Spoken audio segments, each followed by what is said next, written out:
ओम नमः शिवाय। शिव जी सदा सहाय। ओम नमः शिवाय। गुरु जी सदा सहाय। संगत जी गुरु जी का अनंतम अनंतम शुक्राना, लख लख बार शुक्राना। संगत जी काफ़ी संगत कहते हैं हमें सेवा नहीं मिल रही, सेवा नहीं मिली। संगत जी आज लास्ट मौका दे रहा हूँ आपको सेवा करने का। ज्येष्ठ महीने के गर्मी के सबसे गर्म दिन 9 दिन आने वाले हैं संगत जी कल से। तो संगत जी 9 दिन आपको दिन में एक व्यक्ति की, सिर्फ एक व्यक्ति की, आप 10 रुपये की पानी की बोतल या 20 रुपये की पानी की बोतल खरीद के उनको जल सेवा कर देना। संगत जी आप सबकी यही सेवा है। देखना ये सेवा करने के बाद 9 दिन आपको ये सेवा करनी है। 9 दिन में आपको 9 अब प्यासों को, जो जैसे रोड पे जो रिक्शा वाले हों, कोई भी हो, आपको एक बोतल खरीद के उनको पिलानी है। क्योंकि 9 दिन मतलब 9 ग्रह, 9 के 9 ग्रहों को आप जल की आपूर्ति की सेवा करोगे। संगत जी गुरु जी आपको बहुत ब्लेस करेंगे।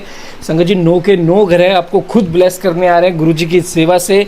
संगत जी इस सेवा को भूल मत जाना। इस सेवा को जो नहीं कर पाएगा तो वो ये याद रखना, गुरु जी उससे दोबारा सेवा नहीं देंगे। आइए पाठ को शुरू करते गुरु मंत्र जाप के साथ। ओम नमः शिवाय। शिव जी सदा साई। ओम नमः शिवाय। गुरु जी सदा साई। जय गुरु जी। शुक्राना गुरु जी। जय गुरु जी। जय गुरु जी। श्री विष्णु की प्राजय में दधीची मुनि ने शाप को कारण बताते हुए दधीची और अक्षु के विवाद का इतिहास में तुंजय मंत्र के अनुष्ठान से दधीची की अवैधता तथा श्री हरि का अक्षु को दधीची की प्राजय के लिए यत्न करने का आश्वासन। सूजी कहते हैं कि महर्षियों, अमित बुद्धिमान ब्रह्मा जी की कही हुई यह कथा सुनकर द्विविध श्रेष्ठ नारद विस्मय में पड़ गए। उन्होंने प्रसन्नतापूर्वक प्रश्न किया।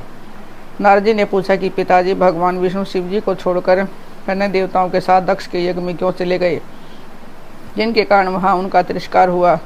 क्या वे प्रलयकाली पराक्रम वाले भगवान शंकर को नहीं जानते थे? फिर उन्होंने अज्ञानी पुरुष की भांति रुद्रगणों के साथ युद्ध क्यों किया?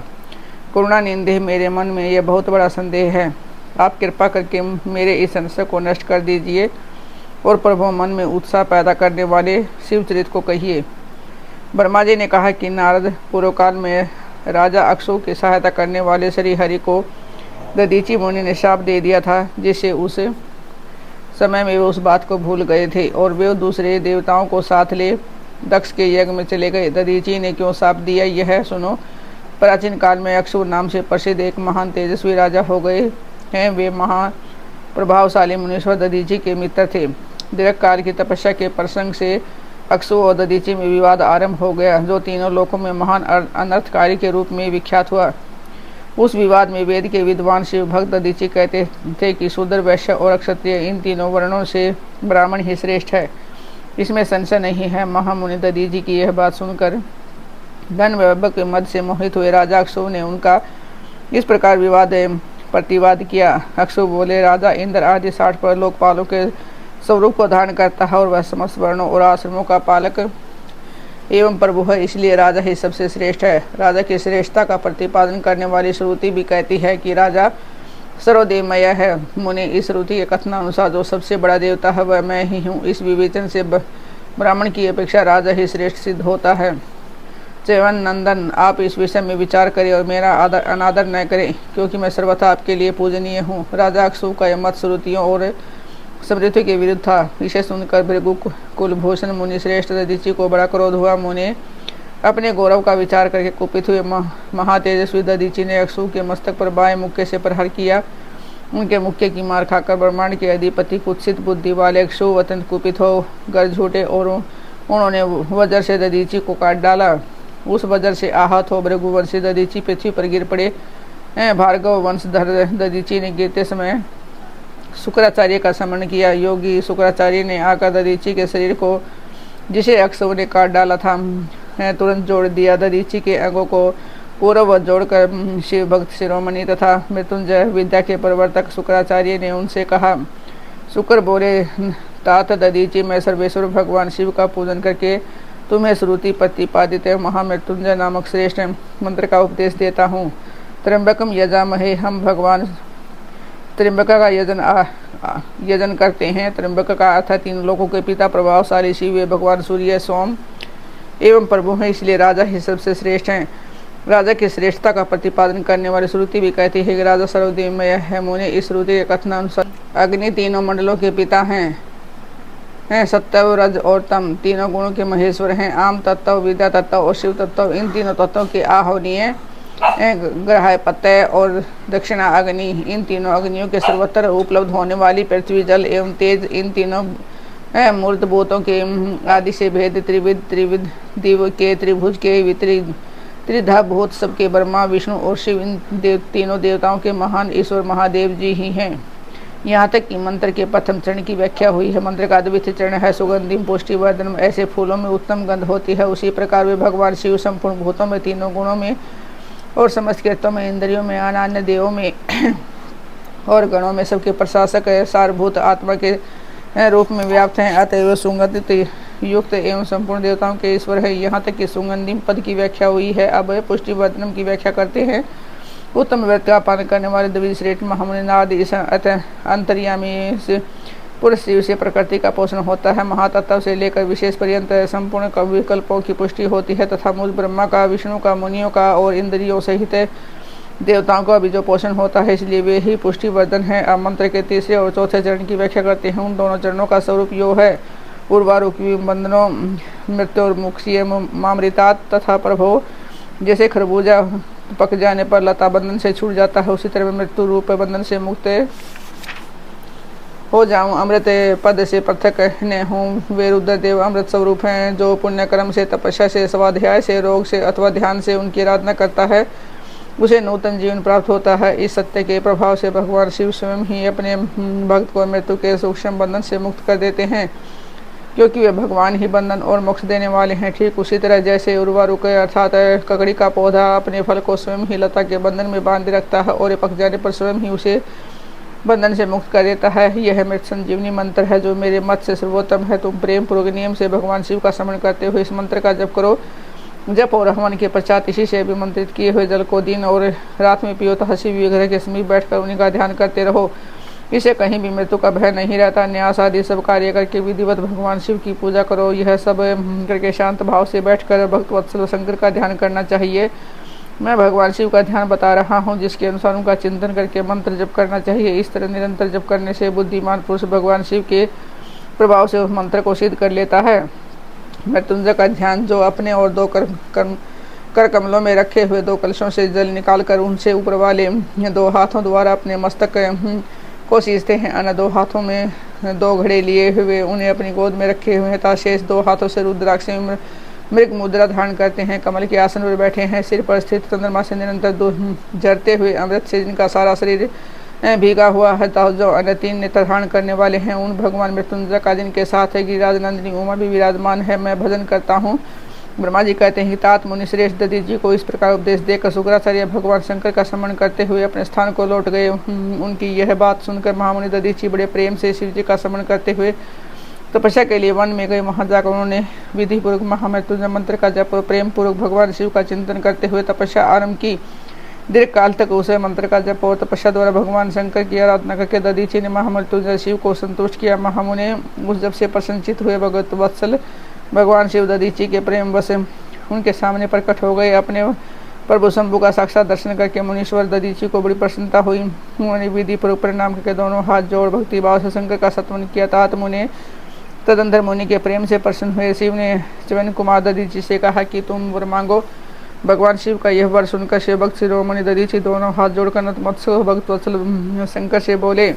दधीची ने कहा कि देव देव महादेव, मुझे 3 वर दीजिए, मेरी हड्डी वज्र हो जाए, मेरा कोई भी वध न कर सके और मैं सर्वत्र अधीन रहूं, कभी मुझ में दीनता नहीं आए। दधीची का वचन सुनकर प्रसन्न हुए परमेश्वर शिव ने तथास्तु कहकर उन्हें वे तीनों वर दे दिए। शिव जी से 3 वर पाकर वेद मार्ग में प्रतिष्ठित महामुनि दधीची आनंद मगन हो गए और शीघ्र ही राजा अक्षु के स्थान में गए।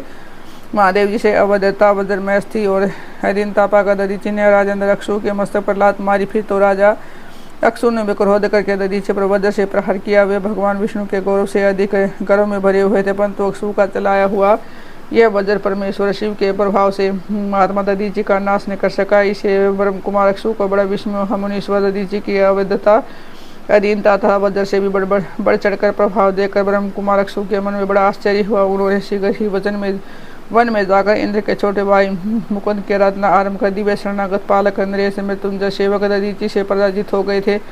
अक्षु की पूजा से गुरुध्वज भगवान मधुसूदन बहुत संतुष्ट हुए। उन्होंने राजा को दिव्य दृष्टि प्रदान की। उस दिव्य दृष्टि से ही जनार्दन देव का दर्शन करके उन गरुड़ ध्वज को अक्षु ने प्रणाम किया और प्रिय वचनों द्वारा उनकी स्तुति की। इस प्रकार देवेश्वर आदि से प्रशंसित है उन अजय ईश्वर श्री नारायण देव का पूजन और सत्वंत करके राधा ने भक्ति भाव से उनकी ओर देखा तथा उन जनार्दन के चरणों में मस्तक रखकर प्रणाम करने के पश्चात उन्हें अपना अभिप्राय सूचित किया। राजा बोले, भगवान दधीची नाम से प्रसिद्ध एक ब्राह्मण है जो धर्म के ज्ञाता है। उनके हृदय में विनय का भाव है। वे पहले मेरे मित्र थे। इन दिनों रोग शोक से रहित मृत्युंजय महादेव जी की आराधना करके वे उन्हीं कल्याणकारी शिव के प्रभाव से समस्त अस्त्र शस्त्र द्वारा सदा के लिए अवध्य हो गए हैं। एक दिन उन तपस्वी दधीची ने इस भारी सभा में आकर अपने बाएं पैर से मेरे मस्तक पर बड़े वेग से अवहेलना पूर्वक प्रहार किया और बड़े वेग से गर्व से कहा, मैं किसी से नहीं डरता। अरे वे मृत्युंजय से उत्तम वर पाकर अनुपम गर्व से भर गए हैं। ब्रह्मा जी कहते हैं कि नारद महात्मा दधीची की अवैधता का समाचार जानकर श्री हरि ने महादेव जी के अतुलित प्रभाव का स्मरण किया। फिर वे ब्रह्मा पुत्र राजा अक्षु से बोले, राजेंद्र, ब्राह्मणों की को कहीं थोड़ा सा भी भय नहीं है। भूपति, विशेषतर रुद्र भक्तों की भय नाम की कोई वस्तु है ही नहीं। यदि मैं तुम्हारी ओर से कुछ करो तो ब्राह्मण दधीची को दुख होगा और वह मुझ जैसे देवता के लिए भी शाप का कारण बन जाएगा। राजेंद्र, दधीची के शाप से दक्ष के यज्ञ में सुरेश्वर शिव से मेरी पराजय होगी और फिर मेरा उत्थान भी होगा। महाराज, इसलिए मैं तुम्हारे साथ रहकर कुछ करना नहीं चाहता। मैं अकेला ही तुम्हारे लिए दधीची को जीतने का प्रयत्न करूंगा। भगवान विष्णु का यह वचन सुनकर अक्षु बोले, बहुत अच्छा, ऐसा ही हो। ऐसा कहकर वे उस कार्य के लिए मन ही मन उत्सुक और प्रसन्नतापूर्वक वहीं ठहर गए। श्री विष्णु और देवताओं से अपराजित दधीची का उनके लिए शाप और अक्षु पर अनुग्रह। ब्रह्मा जी कहते हैं, नाथ भक्त वत्सल भगवान विष्णु राजा अक्षु का हित साधन करने के लिए ब्राह्मण का रूप धारण कर दधीची के आश्रम पर गए। वहाँ उन जगत गुरु श्री हरि ने शिव भक्त शिरोमणि ब्रह्म ऋषि दधीची को प्रणाम करके अक्षु के कार्य की सिद्धि के लिए उद्यत हो उनसे यह बात कही। श्री विष्णु बोले, भगवान शिव की आराधना में तत्पर रहने वाले अविनाशी ब्रह्म ऋषि दधीची, मैं तुमसे एक वर मांगता हूँ, उसे तुम मुझे दे दो। अक्षु के कार्य की सिद्धि चाहने वाले देवादिदेव श्री हरि के इस प्रकार याचना करने पर देव शिरोमणि दधीची ने शीघ्र ही भगवान विष्णु से इस प्रकार कहा। दधीची बोले, ब्राह्मण, क्या आप चाहते हैं कि मुझे ज्ञात हो गया है कि आप अक्षु का काम बनाने के लिए साक्षात भगवान श्री हरि ही ब्राह्मण का रूप धारण करके यहाँ आए हैं, इसमें संदेह नहीं है। आप पूरे माया की हैं, किंतु देवेश नारदन, मुझे भगवान रुद्र की कृपा से भूत भविष्य और वर्तमान तीन लोगों का ज्ञान सदा ही बना रहता है। सुव्रत, मैं आपको जानता हूँ। आप पाप हरि श्री हरि एवं विष्णु है। यह ब्राह्मण का वेश छोड़िए। दुष्ट बुद्धि वाले राजा अक्षु ने आपकी आराधना की है, इसलिए आप पधारे हैं। भगवान हरे, आपकी भक्त वत्सलता को भी मैं जानता हूँ। यह छल छोड़िए, अपने रूप को ग्रहण कीजिए और भगवान शंकर के स्मरण में मन लगाइए। मैं भगवान शंकर की आराधना में लगा रहता हूँ। ऐसी दशा में मैं यदि कि मुझे से भी किसी को भय हो तो उसे यत्नपूर्वक सत्य की शपथ के साथ कहिए। मेरा मन शिव के स्मरण में ही लगा रहता है और मैं कभी झूठ नहीं बोलता। इस संसार में किसी देवता या दैत्य से भी मुझे भय नहीं होता। श्री विष्णु बोले, उत्तर व्रत का पालन करने वाला दधीची, तुम्हारा भय सर्वथा नष्ट ही है, इसी क्योंकि तुम शिव की आराधना में तत्पर रहते हो, इसलिए सर्वज्ञ हो। परंतु मेरे कहने से तुम एक बार अपने प्रतिद्वंदी राजा अक्षु से जाकर कह दो कि राजेंद्र, मैं तुमसे डरता हूँ। भगवान विष्णु का यह वचन सुनकर भी शैव शिरोमणि महामुनि दधीची निर्भय ही रहे और अस्कर बोले। दधीची ने कहा कि मैं देवादिदेव पिनाक पानी भगवान शंभु के प्रसाद से कहीं कभी किसी से और किन मात्र भी नहीं डरता, सदा ही निर्भय रहता हूँ। इस पर श्री हरि ने मुनि को दबाने की चेष्टा की। देवता ने भी उनका साथ दिया, किंतु सबके सभी अस्त्र कुंठित हो गए। तदंतर भगवान श्री विष्णु ने अगणित गणों की सृष्टि की, परंतु महर्षि ने उनको भस्म कर दिया। तब भगवान ने अपनी अनंत विष्णु मूर्ति प्रकट की। यह सब देखकर च्यवन कुमार ने जहाँ जगदीश्वर भगवान विष्णु से कहा। दधीची बोले, माँ भाव माया को त्याग दीजिए। विचार करने से यह प्रतिभा से मात्र प्रतीत होती है। माँ को मैंने शास्त्रों दुर्विज्ञ वस्तुओं को जान लिया है। आप मुझ में अपने सहित संपूर्ण जगत को देखिए। निरालस्य होकर मुझ में ब्रह्मा एवं रुद्र का भी दर्शन कीजिए। मैं आपको दिव्य दृष्टि देता हूँ। ऐसा कहकर भगवान शिव के तेज से पूर्ण शरीर वाले च्यवन कुमार दधीची मुनि ने अपने देह में समस्त ब्रह्मांड का दर्शन करा है। तब भगवान विष्णु ने उन पर पुनः कोप करना चाहा। इतने में ही मेरे साथ राजा अक्षु वहां आ पहुंचे। मैंने निश्चेष्ट खड़े हुए भगवान पद्मनाम को तथा देवताओं को क्रोध करने से रोका। मेरी बात सुनकर उन लोगों ने ब्राह्मण दधीची को परास्त नहीं किया। श्री हरि उनके पास गए और उन्होंने मुनि को प्रणाम किया। तदंतर अक्षु अत्यंत दीन हो उन मुनीश्वर दधीची के निकट गए और उन्हें प्रणाम करके प्रार्थना करने लगे। अक्षु बोले, मुनि श्रेष्ठ शिव भक्त शिरोमणि, मुझ पर प्रसन्न होइए। परमेश्वर, आप दुर्जनों की दृष्टि से दूर रहने वाले हैं, मुझ पर कृपा कीजिए। ब्रह्मा जी कहते हैं कि नारद राजा अक्षु की यह बात सुनकर तपस्या की निधि पर ब्राह्मण दधीची ने मुझ उन पर अनुग्रह किया है। तत्पश्चात श्री विष्णु आदि को देखकर वे मुनि क्रोध से व्याकुल हो गए और मन ही मन शिव का स्मरण करके विष्णु तथा देवताओं को शाप देने लगे। दधीची ने कहा कि देवराज इंद्र से देवताओं और मुनीश्वर हो, तुम लोग रुद्र की क्रोधाग्नि से श्री विष्णु तथा अपने गणों सहित पराजित हो ध्वस्त हो जाओ। देवताओं को इस तरह शाप दे अक्षु की ओर देखकर देवताओं और राजाओं के पूजनीय दविज श्रेष्ठ दधीची ने कहा कि राजेंद्र ब्राह्मण ही बली और प्रभावशाली होते हैं। ऐसा स्पष्ट रूप से कहकर ब्राह्मण दधीची अपने आश्रम में प्रविष्ट हो गए। फिर दधीची को नमस्कार मात्र करके अक्षु अपने घर चले गए। तत्पश्चात भगवान विष्णु देवताओं के साथ जैसे आए थे उसी तरह अपने वैकुंठ लोक को चले गए। इस प्रकार वह स्थानेश्वर नामक तीर्थ के रूप में प्रसिद्ध होगा। स्थानेश्वर की यात्रा करके मनुष्य शिव का साजुष्य प्राप्त कर लेता है। तात मैंने तुम्हें एक संक्षेप से अक्षु और दधीची के विवाद की कथा सुनाई है और भगवान शंकर को छोड़कर केवल ब्रह्मा और विष्णु को ही जो शाप प्राप्त हुआ है उनका विवरण किया है। जो अक्षु और दधीची के विवाद संबंधी इस प्रसंग को नित्य पाठ करता है वह अपमृत्यु को जीत कर देह त्याग के पश्चात ब्रह्मलोक में जाता है। जो इसका पाठ करके रणभूमि में प्रवेश करता है उसे कभी किसी मृत्यु का भय नहीं होता तथा वह निश्चय ही विजयी होता है।